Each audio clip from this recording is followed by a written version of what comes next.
This is The Rundown. I'm Hari Srinivasan. I'm sitting next to at Harper, or Harper Reed, who was very instrumental in the Obama campaign's success in the digital stratosphere. Thanks for joining us. Thank you for having me. Okay, so right before we got started here, you zipped up a little. So that was really the formal nature of this interview for you. Well, it's I want to be comfortable. Yeah, good. I have to make sure that I got my thinking cap on and okay, good. I'm ready to go. Okay, so what's next for you? You helped, actually, for somebody who might not be familiar with your work, what did you do for the campaign? I was a chief technology officer, and really what that meant was I worked with all of the engineers to kind of, facilitate and I call it organize the engineers into the right order so that we built the most important pieces.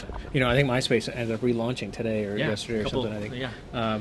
Looks good, by the way. Does it? MySpace. Yeah, I was very surprised. It didn't look, there was no flashing like banners and like all sorts of stars and stuff. And it's interesting, it almost created an expectation of what those, I mean, since it was one of the first big social networks, it's like, you know, people kind of categorized it in their mind as, oh, you have one of those pages that have all those blinking lights, you know, unfortunately. I had one, yeah. Did you? Of course. Did you? What's your favorite band? Oh man, my favorite band?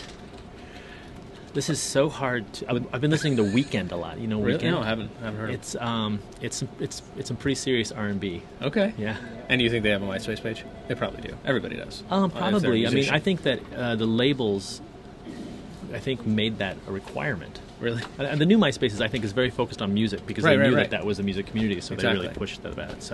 So what's next for you now? We've heard about your week off of all tech, and I think Howie Kurtz and so forth will talk a little bit about that. So now that you're back in the digital world and connected again, what are you going to do?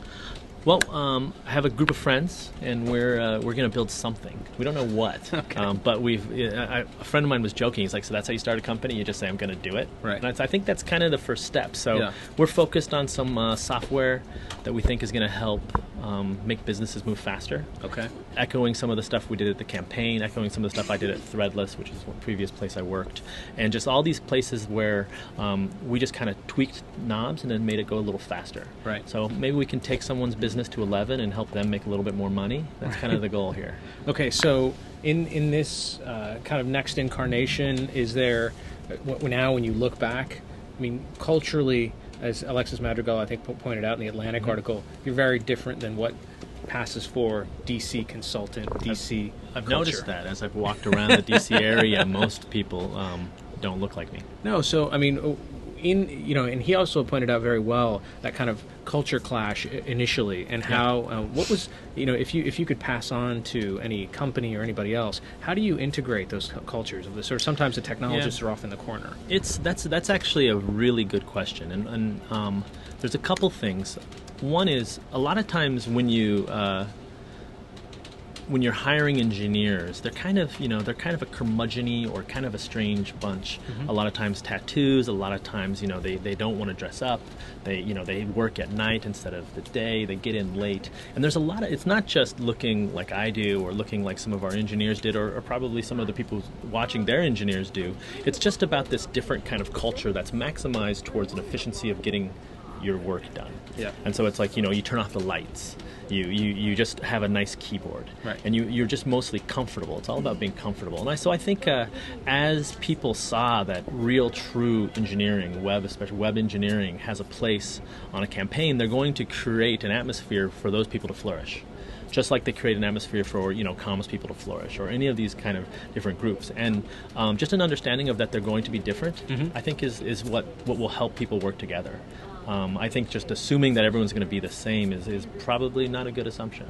Okay, so finally, if you're looking out at the technology landscape now, what are you excited by? What's coming down the pike that is of interest to you? It doesn't have to be an endorsement for the company or the product, but... Well, there's a lot of...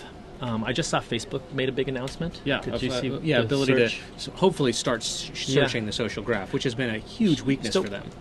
I love that idea. There's been many companies that have done that. One of them that I liked a lot was Greplin, to allow you to search all of your friends and all of your contacts, all of your files, all that stuff all together in a very integrated way. I think there's a lot of interesting aspects to that. I'm actually really excited about Snapchat.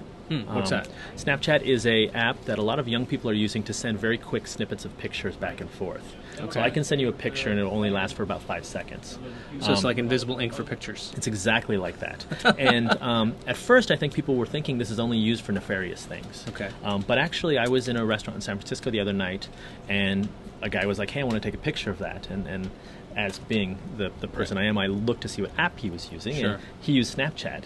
And in my head I was like, but this is a different type of, you're sharing the picture differently. Yeah. And so that kind of interaction I'm very interested in. I want to see where the next logical conclusion for that is. And what about sort of commenting and the sort of discussion space and how these communities are continuing to stay? There was I was just looking at a site, I think Branch. Branch is very interesting. Some of the Twitter. And folks, it's like sort of under the premise that maybe you don't want to be commenting on the publisher's page. Right, there's 2 or 3 of those sites. So Lyft is really cool. Lyft, right. Medium is very cool, and Branch, also, I think from the same group of people. Yeah. I'm very excited about what they're doing. Lyft is very nice because it kind of lets you, it talks about what your habits are. Yeah. And it's really fun to get a reminder that's like, oh yeah, I should do this. I should go run. Yeah.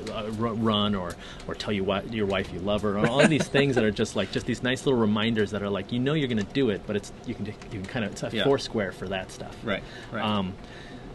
I'm very excited about all of these sites, Subtle, SVB, TLE, Subtle, Medium, that are trying to raise up the writing to celebrate some of our great writers, because all these great writers are on the internet and they're just kind of writing on their blogs. They're not being discovered. Right. So let's make the discovery easier there. And then Branch is very cool as well. I'm actually I think there's a lot of space for Reddit to really add to this as well. I'm actually excited for what the future holds for that. Yeah. Did you know Aaron Swartz? I interact with Aaron Swartz. Actually, we met. A friend of ours connected us at an airport, and we hung out in an airport. It was really sad to see him depart. But he added so much to our to the open internet, and I'm actually missing his services today. But it was a real bummer. Yeah. All right, so we've got some questions from the internet for Harper. We put it out. It was very short notice. But Ben Brodsky asks, how do you envision our nation being stronger in 4 years thanks to technological innovation and an administration committed to its implementation, or something along those lines? That's a big question. I think the very probably short answer is with technology, I think the thing we've seen about the internet and the thing we've seen about technology is it really democratizes access. So the more people who have access to information, we see this with the petition site, the government petition site, where they petition to have a Death Star. And you have this conversation that's happening, even for things as irreverent as a Death Star, but maybe as important as some issue in your community or your neighborhood. And so having this balance and having the government be able to react to those things, I think that's really what technology is adding. Internet voter registration and voting. Do you think that there's... So I think they're doing some stuff in Italy with this right now, which I'm very excited about, because obviously it's incredibly important to make sure there's not voter fraud and all that stuff, but if American Idol can do it, I'm sure we can do it for some small things, especially maybe city governments. All right, Harper Reed, thanks so much for stopping by. Yeah, thank you. This is The Rundown. I'm Hari Srinivasan. Stay with us.